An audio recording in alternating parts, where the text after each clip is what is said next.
নমস্কার বন্ধুরা, তোমরা সবাই কেমন আছো? আশা করি সবাই ভালো আছো। তো তোমাদেরকে আমি বলেছিলাম যে মে মাসের 5 থেকে 10 তারিখের মধ্যে আমি জেআরবিটি অফিস ভিজিট করব গ্রুপটির ব্যাপারে তথ্য সংগ্রহ করার জন্য। তো সেই হিসাবে তোমরা অনেকেই কিন্তু কমেন্ট করেছিল যে খুব তাড়াতাড়ি জেআরবিটি অফিসটা ভিজিট করার জন্য, এবং যদি কোনো রকম তথ্য পাই তাহলে তোমাদের সঙ্গে এটা শেয়ার করার জন্য। তো সেই হিসাবে আজ 3 মে, তো আজকে আমি চলে গিয়েছিলাম জেআরবিটি অফিসে, ঠিক আছে? তো তোমরা স্ক্রিনে দেখতে পাচ্ছ আমি জেআরবিটি অফিসে যাওয়ার পর এই ভিডিওটা করেছিলাম, এবং অফিসের সামনে তোমরা জানো যে অফিসে ঢোকার পর কিন্তু কোনো ভিডিও অ্যালাউ হয় না, তো তার জন্য আমি ভিতরে কোনো ভিডিও করতে পারিনি। তো কি ঘটলো সম্পূর্ণ বিষয়টা তোমরা ভিডিওটা স্কিপ না করে সম্পূর্ণ ভিডিওটা দেখো, তাহলে বুঝতে পারবে, ঠিক আছে? তো কথা হলো, এখানে যাওয়ার পর কিন্তু আমার অনেক কিছু অভিজ্ঞতা হলো, ঠিক আছে? বিগত সময়েও কিন্তু আমি গিয়েছিলাম, তারপর আজকেও কিন্তু প্রায় সেমই, মনে করো যে সেম, আগেও সেম যেরকম ছিল এখনও সেমই, ঠিক আছে? আমি ভিডিওতে সব কিছু খুলে বলতে পারবো না, হয়তো অনেক প্রবলেম হয়ে যেতে পারে। তো এই কারণে তোমরা নিজেরাই বুঝে নিতে পারবে, কারণ যারা এর আগেও অনেকবার গ্রুপ সির জন্যে তোমরা গিয়েছিলে জেআরবিটি অফিস, হ্যাঁ, বিভিন্ন তথ্য সংগ্রহ করার জন্যে, তো তোমাদেরকে তারা কতটুকু তথ্য দিয়ে স্যাটিসফাই করেছে তোমরা অবশ্যই জানা আছে তোমাদের। আমি 2-3টা বিষয় নিয়ে কথা বলার জন্য কিন্তু গিয়েছিলাম, যে 2-3টা ইনফরমেশন যদি পেতাম তাহলে অনেকেরই যারা ক্যান্ডিডেটস আছে তারা সবাই একটু খুশি হতো। কিন্তু যাওয়ার পর যা ঘটলো, যে এখানে কিন্তু কোনো জেআরবিটি মানে কেউ ছিল না আর কি, জেআরবিটি দপ্তরে কেউ ছিল না। তো একদম রুম পুরা ফাঁকা ছিল। আর এমনিতে অফিস স্টাফ, মানে অফিস বয় তারা ছিল আর কি, মানে তারা তো জেআরবিটি অ্যাডমিনিস্ট্রেশনের আওতায় পড়ে না, ঠিক আছে? তো তাদের সঙ্গে আমার দেখা হয়েছিল, তাদেরকে জিজ্ঞাসা করেছিলাম যে কেউ আছে কি না রুমে অ্যাভেলেবেল, কেউ সঙ্গে কথা বলতে পারবো কি না। তো তারা বলছে এখন তারা আউট অফ স্টেশন, মানে এখানে নেই আর কি, ঠিক আছে? মানে অফিসের মধ্যে নেই। তো আমি জানি না, আমি তো গিয়েছিলাম 12টার সময়, কারণ ভেবেছি অনেক সময় কিন্তু অনেক অফিসার আসতে একটু টাইম লাগে বা একটু লেট হয়ে যায়, যে কারণে আমি কিন্তু 12টার সময় গিয়েছিলাম।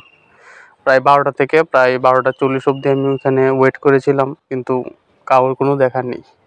তো লাস্ট পর্যন্ত আমি যে অফিস স্টাফ রয়েছে ওদের সঙ্গে কথা বলেছিলাম, যে অ্যাকচুয়ালি ওদের সঙ্গে তো কথা বলেও কোনো লাভ নেই, ঠিক না? কারণ ওরা তো অ্যাকচুয়ালি কোনো কিছু জানবে না। তারপরেও আমার সঙ্গে ওরা অনেকখানি কথা বলেছে খুব ভালোভাবেই, কিন্তু কোনো তথ্য আমি আর ওদের থেকে পেলাম না। তবে কিছু কিছু জিনিস তোমাদের সঙ্গে শেয়ার করব, যে আমি আমি তো এর আগে যে জেআরবিটি গ্রুপ ডির যে ইন্টারভিউ হয়েছিল, মানে ভাইভা টেস্ট, তো ভাইভা টেস্টের মধ্যে কতজন প্রেজেন্ট ছিল, ইন্টারভিউ দিত প্রেজেন্ট ছিল ক্যাটাগরি ওয়াইজ, ওইটার জন্য কিন্তু একটা আরটিআই করেছিলাম অনলাইনে, ঠিক আছে? ইন্টারভিউটা শেষ হওয়ার প্রায় 15 দিন পরে, কিন্তু এটার কিন্তু এখন অবধি কোনো রিপ্লাই আসেনি, আমার জীবনের মধ্যে কোনো রিপ্লাই আসেনি। তো তো এটা আমি বলেছিলাম ওদেরকে। তো ওরা বলেছে যে যতক্ষণ পর্যন্ত না জেআরবিটির গ্রুপ ডির মেরিট লিস্ট আউট হবে, হ্যাঁ, মানে এর আগে কোনো ইনফরমেশন পাওয়া যাবে না, সুতরাং আরটিআই করে কোনো লাভ হবে না, ঠিক আছে? তো এটা যদি মেরিট লিস্ট পাবলিশ হয়, দেন তোমরা এটা আরটিআই করতে পারবে, যে কোনো বিষয়ে তোমরা জানতে পারবে। তো এই কথাটা বলেছিল। তারপর আমি বলেছিলাম যে আরটিআইটা কীভাবে করব। তারপর উনি বলেছে যে তুমি বাইরে যাও, বাইরে গিয়ে একটা ফর্ম কিনো, ফর্ম কিনে কোর্টে যাও, মানে এরকম কথা বললো। মানে আমি তো তারপর আমি বলেছিলাম যে না, এখানে নাকি ফর্ম পাওয়া যায়, ফর্ম জমা দিতে হয়। বললো না, তুমি এটা কমপ্লিট করে এখানে জমা দিতে পারবে, এই কথা আমাকে বললো, ঠিক আছে? তারপর নেক্সট টাইম বলেছিলাম যে এই মাসে রেজাল্ট দেওয়ার কতটুকু চান্স রয়েছে। তো তারা বললো যে দেখো, রেজাল্টটাই এরকম একটা বিষয়, এটা কিন্তু আমরা বলতে পারবো না।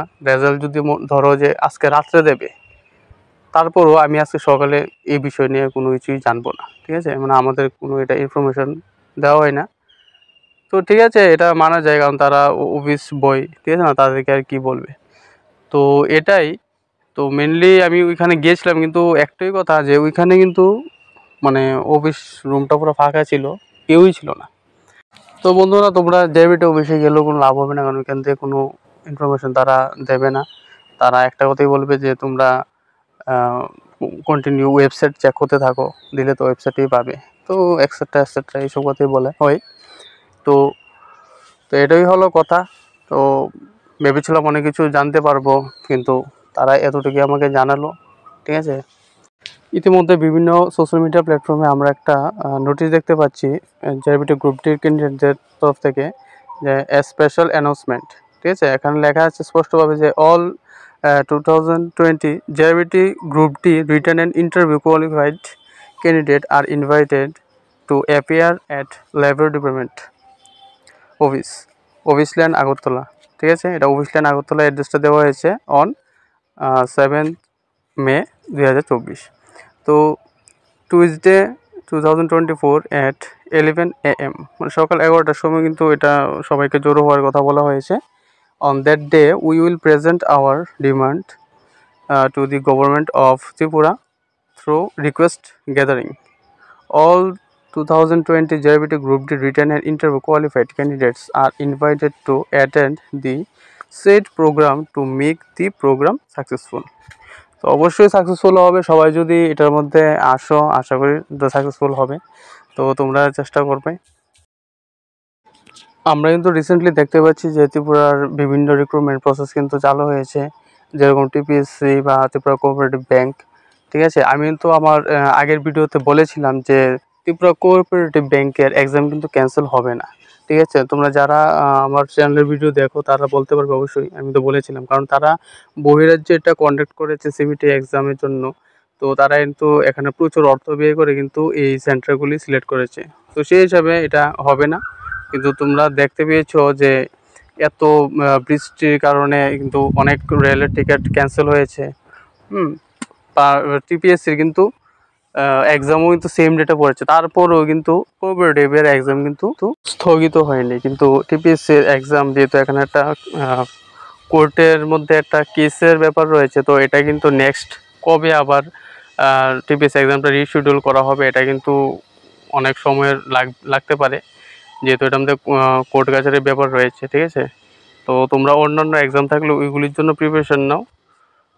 তো অবশ্যই আমাদের চ্যানেলের সঙ্গে যুক্ত থাকবে, এবং যদি আপডেট কোনো আসে এনি রিক্রুটমেন্টের ব্যাপারে তাহলে আমরা কিন্তু আমাদের চ্যানেলের মধ্যে ভিডিও দিয়ে দেবো। ঠিক আছে, তো ধন্যবাদ সম্পূর্ণ ভিডিওটা দেখার জন্য। আর যে 7 মে যে তোমরা আন্দোলনের একটা বা গ্যাদারিং করার যে একটা কথা বলেছিল, তো এটা দেখা যাক কী হয়। ঠিক আছে, তো অল দ্য বেস্ট সবাইকে, থ্যাংক ইউ।